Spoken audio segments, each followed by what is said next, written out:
reason Pokemon Red and Green's colors were chosen for their naming and box art was because Mario and Luigi. This is mentioned in the book Pokemon Story, where Kenji Hatakeyama and Masakazu Kubo actually detail how Shigeru Miyamoto wanted different colored versions of the games, and that the devs also wanted to make 7 colored games to match with the cities in the game themselves. Basically, they wanted to create the rainbow of Pokemon games, but that would be too much work to make like 7 different ones, so they settled on only Red and Green since those were the colors of Mario and Luigi. In Pokemon Yellow, it was discovered very recently that if you teach your Pikachu the move Thunderbolt or Thunder and then enter the Rock Tunnel Cave, which normally you would need Flash to be able to see inside of, and then you talk to your Pikachu, it will actually temporarily light up the cave for you so you can look around, which is a cool little Easter egg. If you played Pokemon Stadium and then transferred the starter Pikachu from Pokemon Yellow into Stadium, the Pikachu would actually gain the Pikachu cry from the anime, where it says its own name, Pika Pika,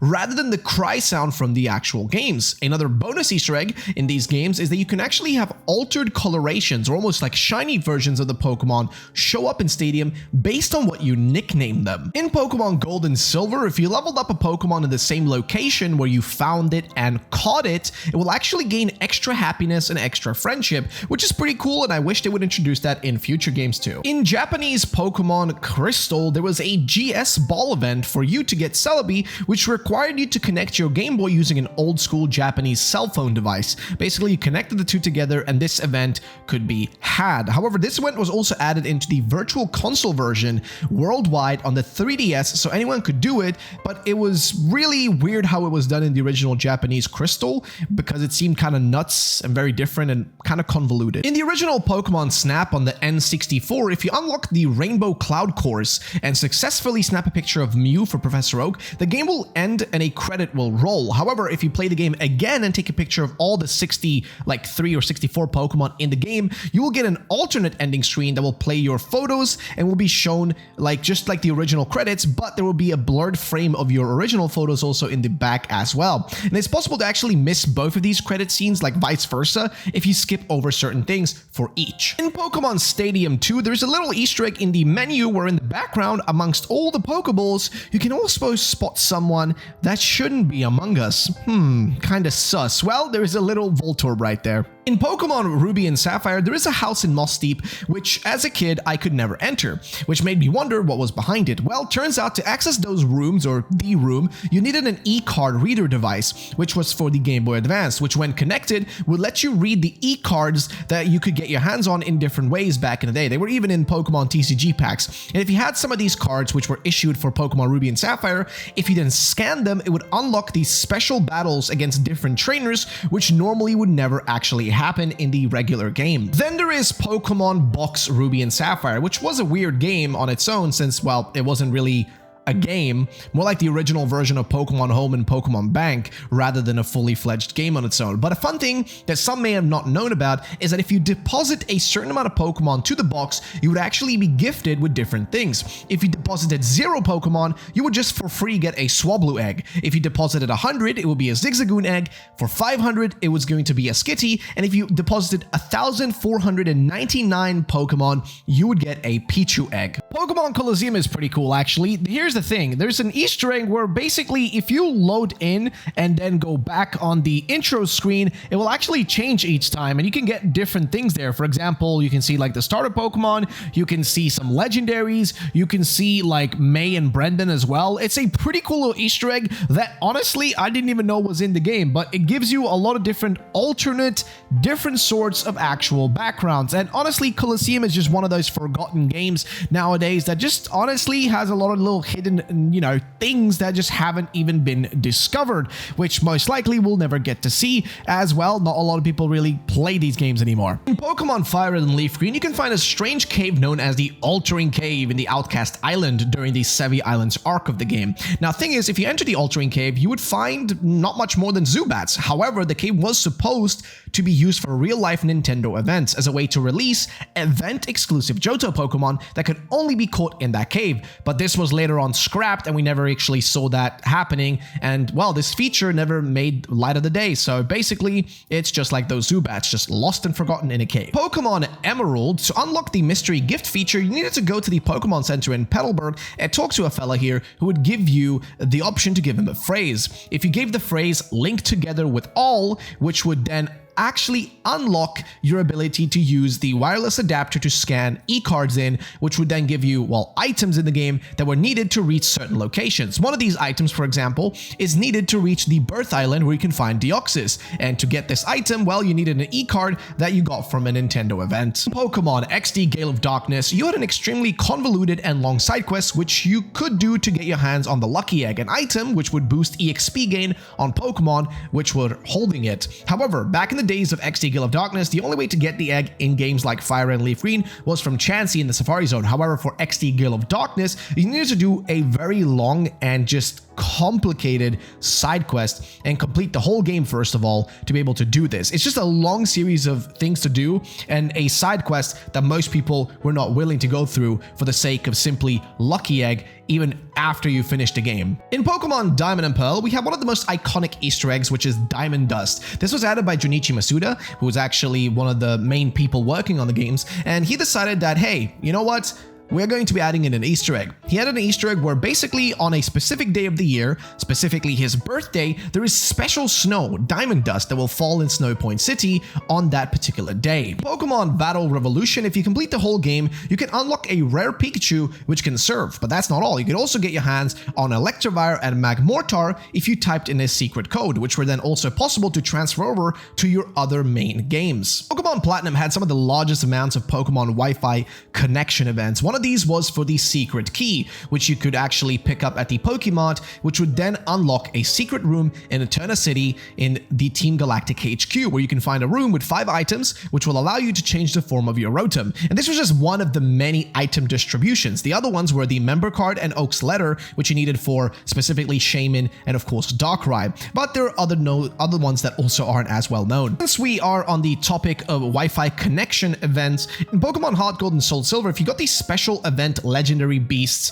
Entei, Raikou, and Suicune, which were all shiny by the way, and if you had them and then transfer them over to Pokemon Black and White version, it would unlock a secret Zoroark in that game. But what is another Easter egg in Heart Gold Soul Silver besides this one that's connected to, well, Black and White? Well, that has to be the Giovanni time travel event. This is a Celebi event which was exclusive to those who actually had Celebi, and getting Celebi was in its own already, well, difficult if you didn't go to one of the Nintendo events. It would actually allow you to time travel with Lyra or Ethan, depending on who you played as, back in time and run into Giovanni in a cave where he will actually battle you and then make references to Trainer Red, and you will also see him interacting with Silver, which confirms pretty much that they are related as father and son. In Pokemon Black and White, if you head to Anvil Town, which first of all on its own is one of the few locations in Pokemon games which is not connected to any routes, and well, it's just one of the aspects of it. However, you will find an interesting Easter egg. There is a flute track which will be added to the background theme if you as the player actually go and talk to the flute player that is playing on the bridge overlooking the turntable. Now, when actually trying to talk to this person, instead of the regular dialogue happening, a message would show up saying a beautiful tune is spreading throughout the town. This will be displayed on the screen, at which point there will be a different sound added to the music with the flute being there as well. Here, have a listen.